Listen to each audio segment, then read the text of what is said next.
ભરૂચના જાંબુસરમાં સરકાર દ્વારા પૂરતા પ્રમાણમાં ખાતર ઉપલબ્ધ હોવાના દાવા વચ્ચે ખાતર લેવા માટે ખેડૂતોની લાંબી કતારો જોવા મળી છે।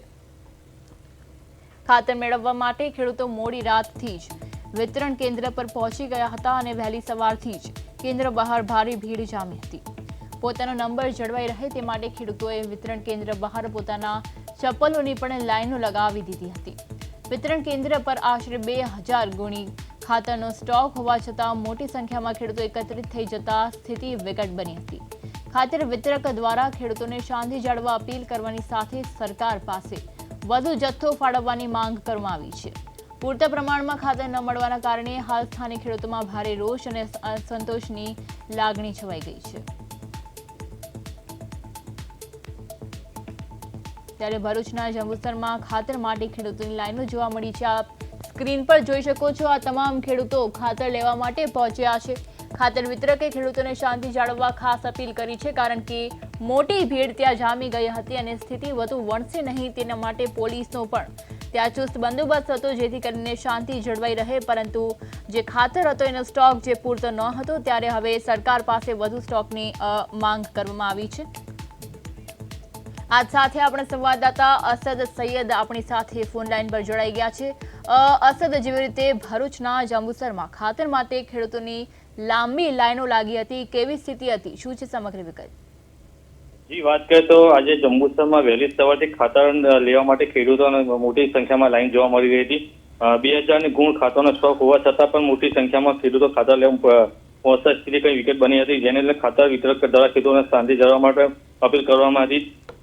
ખેડૂતો દ્વારા પૂરતું ખાતર મળી રહે તે માટે સરકાર દ્વારા પણ વધુ જથ્થો ફાળવવામાં આવે તેવી માંગ લોકો કરી રહ્યા છે। જી અસદ, એટલે જેવી રીતે ખેડૂતો જે છે મોટી સંખ્યામાં ઉમટી પડ્યા હતા, ત્યારે એની અછત પણ સર્જાઈ હતી ખાતરની, તે અંગે આપ વધુમાં શું કહેશો? ત્યારે ભરૂચના જંબુસરમાં જેવી રીતે રાતથી જ વિતરણ કેન્દ્ર પર ખેડૂતો પહોંચ્યા હતા, આપ સ્ક્રીન પર જોઈ શકો છો। ભરૂચમાં ખેતરો જેવી રીતે ખાતર લેવા માટે પહોંચ્યા હતા, ત્યારે આટલી મોટી સંખ્યામાં ખેડૂતો જેવી રીતે ઉમટી પડ્યા હતા, ત્યારે અછત વચ્ચે સરકારના દાવા જે છે તે પોકળ સાબિત થયા હોય તેવા દ્રશ્યો સામે આવ્યા છે, જેથી કરીને ખેડૂતોમાં પણ અસંતોષની લાગણી છવાઈ છે।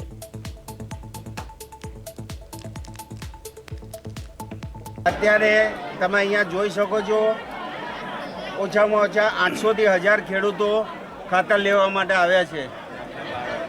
3 દિવસ પહેલાં નાયબ ખેતી નિયામકને મેં ટેલિફોનિક રજૂઆત કરી હતી, ત્યારે એમણે મને કીધું હતું કે પાછા ગાડી મોકલાવું છું, જે કાવી અને જીનમાં, જેથી બધા ખેડૂતોને ખાતર મળી શકે।